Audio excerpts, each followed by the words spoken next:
How Universe 25 Reach Extinction, the Mouse Utopia, and the issue of abundance and scarcity.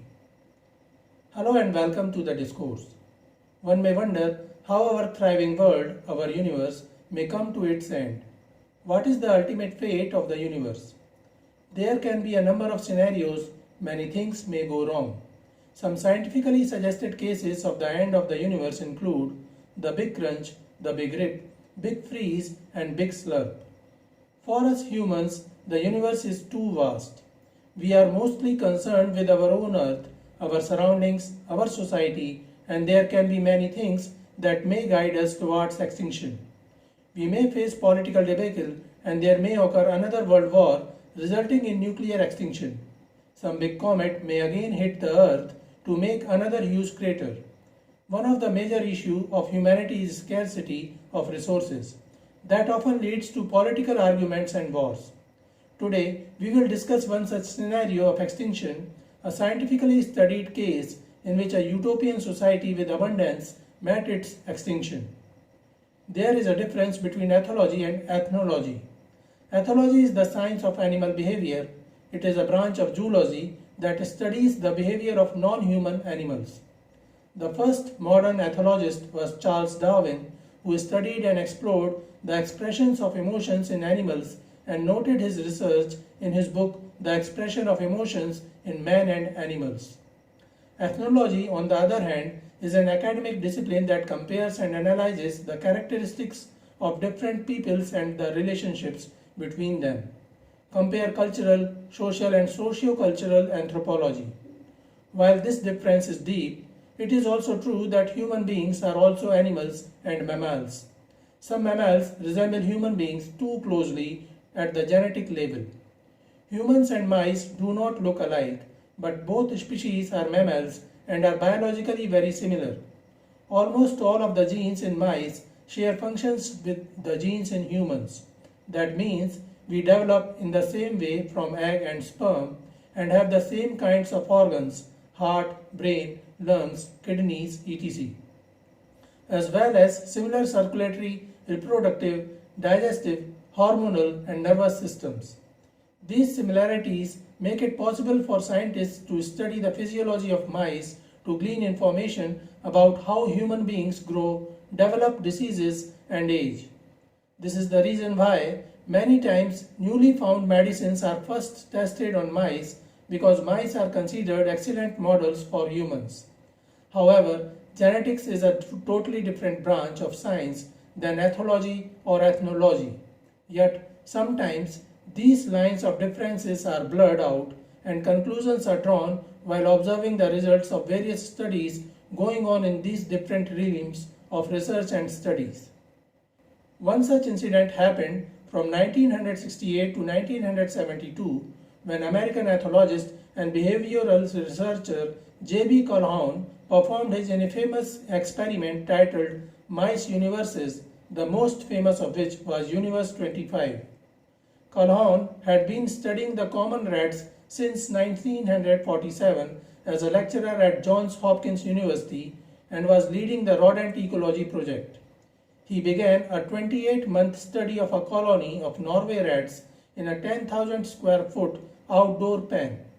There were enough male and female mice in the pen and the area was enough for housing around 5,000 mouse babies. Calhoun made sure that there were no predators and that the mouse pen was plague free. That is, the mice had ample opportunity to increase their number as much as they could. However, Calhoun noticed that the population of mice never exceeded 200 and stabilized at 150.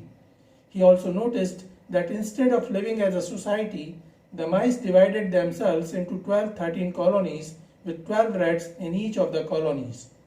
He concluded that only 12 rats could live together harmoniously. Later on, he began working for the National Institute of Medical Health of America. NIMH is one of the 27 institutes of National Institute of Health, an agency of the United States Department of Health and Human Services responsible for biomedical and health-related research. In 1968, He began researching again on rats in Poolesville, Maryland. Calhoun made many separate colonies of mice and named them mice universes with numbers. Each of the habitats was designed perfectly for the mice. Mice were kept within a 9 square foot enclosure with 4.5 foot high sides. Each of the enclosures could harbor 3,000 rats easily. All of them had drinking stations and feeding stations. Mice were not required to search and struggle for food or water. They were regularly provided with ample amounts of food and water, and mice were leading a life of abundance. The only limit was limited space that could harbor 3,000 mice at the most. There were many compartments in each mouse universe, and there were video trackers to notice all their activities. Of all these enclosures, Universe 25 gained the most attention, with a plague-free environment, a plenitude of comforts, a lack of predation, and an unlimited supply of consumables. The mice would enjoy all the luxuries equivalent to modern human life. In July 1968, 4 pairs of mice were introduced into Universe 25. Calhoun named the period of the first 104 days as Stripe period, during which the mice adjusted to their new surroundings, acclimatized and marked their territory, and began nesting.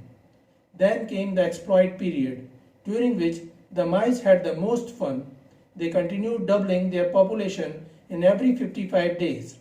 By the 315th day, Universe 25 contained 620 mice. Despite the abundance of space throughout the enclosure, each compartment could house up to 15 individuals, and the overall enclosure was built for a capacity of 3,000.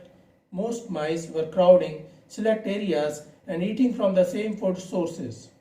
As it turned out, the act of eating came to be viewed as a communal activity, which caused most of the mice to favor the same few compartments. In the wild, infant mortality among mice is high, as most juveniles get eaten by predators or perish of disease or cold. In the mouse Utopia, juveniles rarely die. As a result, there were far more youngsters than normal, which introduced several difficulties. Rodents have social hierarchies, with dominant alpha males controlling the harems of females. 1/3 of the mice emerged as socially dominant. The other 2/3 turned out less socially adept than their forebears. As bonding skills diminished among the mice, Universe 25 went into a slow but irreversible decline. Alphas established dominance by fighting, wrestling and biting any challenges. Normally, a mouse that loses a fight will scurry off to some distant nook to start over elsewhere. But in Mouse Utopia, the losing mice couldn't escape. Calhoun called them dropouts, and because so few juveniles died, huge hordes of the dropouts would gather at the center of the pen. They were full of cuts and ugly scars, and every so often huge brawls would break out. Vicious free-for-alls of biting and clawing that served no obvious purpose. It was just senseless violence. The dropouts wandered apart from the larger groups to eat and sleep alone, but there was a limit on the space. They could not run far away.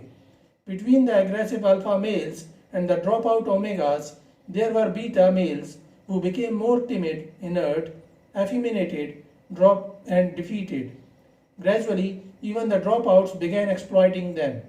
In several instances, bloodbaths ended with a cannibalistic feast for the exploiters. The alpha males, by contrast, became more aggressive and pugnacious, often launching into violence with no clear provocation or motive. At times, these males would roam around and indiscriminately rape other mice regardless of gender. Homosexuality and rape became norms. Alpha males also had their own issues. They had their harems, but it was not easy to keep their females secure. Every day, the progenies were growing and presenting new challenges. The alphas soon grew exhausted, and some stopped defending their apartments altogether. This period between day 315 and day 600 saw a breakdown in social structure and normal social behavior.